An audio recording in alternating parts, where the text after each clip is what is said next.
माननीय राज्याचे मुख्यमंत्री आणि ज्यांच्याकडे अर्थ विभाग आहे त्या देवेंद्रजी फडणवीस साहेबांनी आज महाराष्ट्र राज्याचा अर्थसंकल्प जाहीर केला आणि महाराष्ट्राच्या जनतेला जी दिलेली आश्वासनं होती ती 100% पूर्ण करण्याचा प्रयत्न या अर्थसंकल्पातून झालेला आहे, ज्याच्यामुळं आपण सगळेच जगतो त्या बळीराजाला देखील न्याय देण्याची भूमिका ही माननीय मुख्यमंत्री महोदयांनी घेतलेली आहे।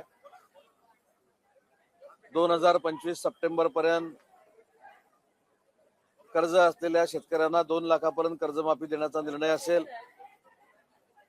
ज्यांनी वेळेत कर्ज फेडले त्यांना 50,000 रुपये अनुदान देण्याचा प्रश्न असेल। हे सगळे प्रश्न महायुतीच्या सरकारच्या मुख्यमंत्र्यांनी पूर्ण करण्याचा प्रामाणिकपणाने प्रयत्न केलाय। त्याच्यामुळे ज्या काही शंका विरोधकांना होत्या त्याला या अर्थसंकल्पांमधनं नक्कीच उत्तर मिळालेलं आहे। अगदी सांध्यापासून बांध्यापर्यंत या अर्थसंकल्पामध्ये विचार केलाय।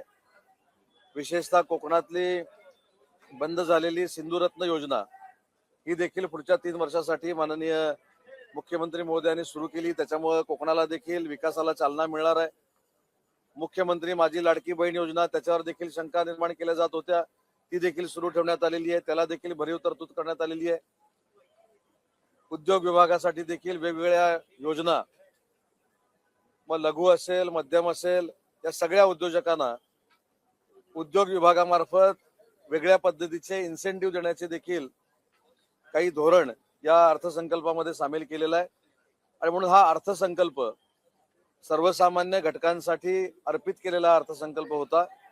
सुरुवातीलाच अजितदादांना आदरांजली वाहून अजितदादांचं जे काम प्रशासनामध्ये होतं त्या प्रशासनातल्या कामाला देखील आदरांजली वाहण्याच्या संदर्भात या अर्थसंकल्पामध्ये घोषणा झाली। अनेक विविध गोष्टींबाबत निधीची तरतूद करण्यात आलेली आहे। महाराष्ट्राच्या दृष्टीने आणि कोकणाच्या दृष्टीने अतिशय महत्त्वाचा निर्णय या अर्थसंकल्पामध्ये झाला आणि तो म्हणजे छत्रपती संभाजी महाराज यांच्या स्मारकाला देखील सरकारच्या माध्यमातून निधी उपलब्ध करून दिला जाणार आहे।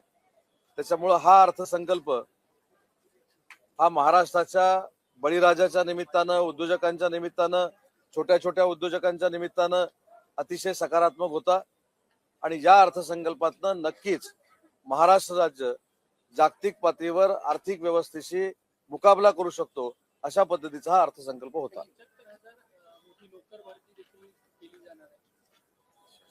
नाही, शासकीय नोकर भरती नक्की किती झाली याचा देखील उल्लेख माननीय मुख्यमंत्री महोदयांनी केलाय आणि ती सोडून पुन्हा एकदा 75,000 नोकर भरतीचा निर्णय या अर्थसंकल्पाच्या निमित्तानं माननीय मुख्यमंत्री महोदयांनी जाहीर केला।